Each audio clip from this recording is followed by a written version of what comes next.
stock ট্ৰেডিঙৰ নামত যেটো ফ্ৰডুলেন্ট ট্ৰানজেকশন হৈছে আৰু বিভিন্ন মানুহৰ টকা পইচা অনৈতিকভাৱে ডিপজিটৰ নামত লৈ তেওঁলোকে নিজৰ ব্যক্তিগত স্বাৰ্থত ব্যৱহাৰ কৰিছে তেনেকুৱা 32টা গোচৰ CBI দিবৰ কাৰণে সিদ্ধান্ত গ্ৰহণ কৰিছে CBI তদন্ত কৰিব ভাৰতৰ গৃহমন্ত্ৰী ডাঙৰীয়াৰ লগত মই আলোচনা কৰিছিলো আজিৰ কেবিনেটত এটো সিদ্ধান্ত লৈছো যে এই গুটেই কেটা কেছ আমি CBI দিম ডিটেইল ইনভেষ্টিগেচন টু CBI কৰিব গতিকে 32টা গোচৰ এতিয়ালৈকে আমি পঞ্জীভূত কৰিছো 32টা গোচৰ আমি CBI দিম আৰু যদি ভৱিষ্যতে এনেকুৱা কিছু গোচৰ আহে আমি তেওঁলোককো এই 32টা গোচৰৰ লগত সংযোজিত কৰি দিম যাতে এটা নিৰপেক্ষ তদন্ত হ'ব পাৰে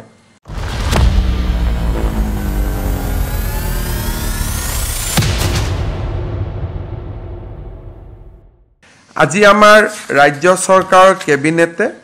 যোৱা কিছুদিনত আমাৰ ষ্টক ট্ৰেডিঙৰ নামত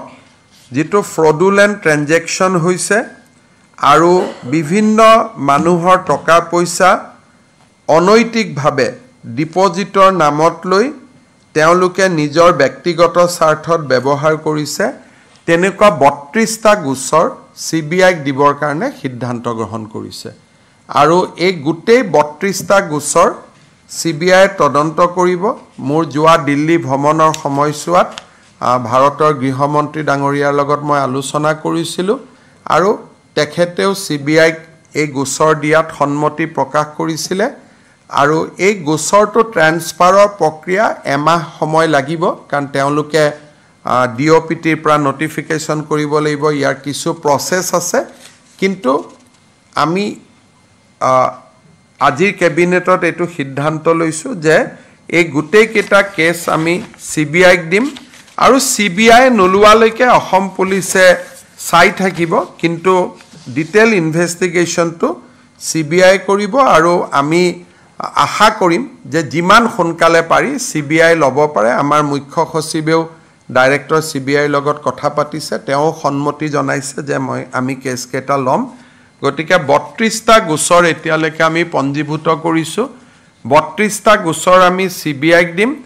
কেবিনেটে এইটো সিদ্ধান্ত লৈছে যে আৰু যদি ভৱিষ্যতে এনেকুৱা কিছু গোচৰ আহে যি ট্ৰেডিং এপ বা ট্ৰেডিং ব্যৱসায়ী এতিয়াও আমাৰ চকুত পৰা নাই কিন্তু গাঁৱে ভূঞে সৰু খুৰাকৈ কৰি আছে তেনেকুৱা গোচৰ যদি আমাৰ নটিছলৈ আহে আমি তেওঁলোককো এই 32টা গোচৰৰ লগত সংযোজিত কৰি দিম যাতে এটা নিৰপেক্ষ তদন্ত হ'ব পাৰে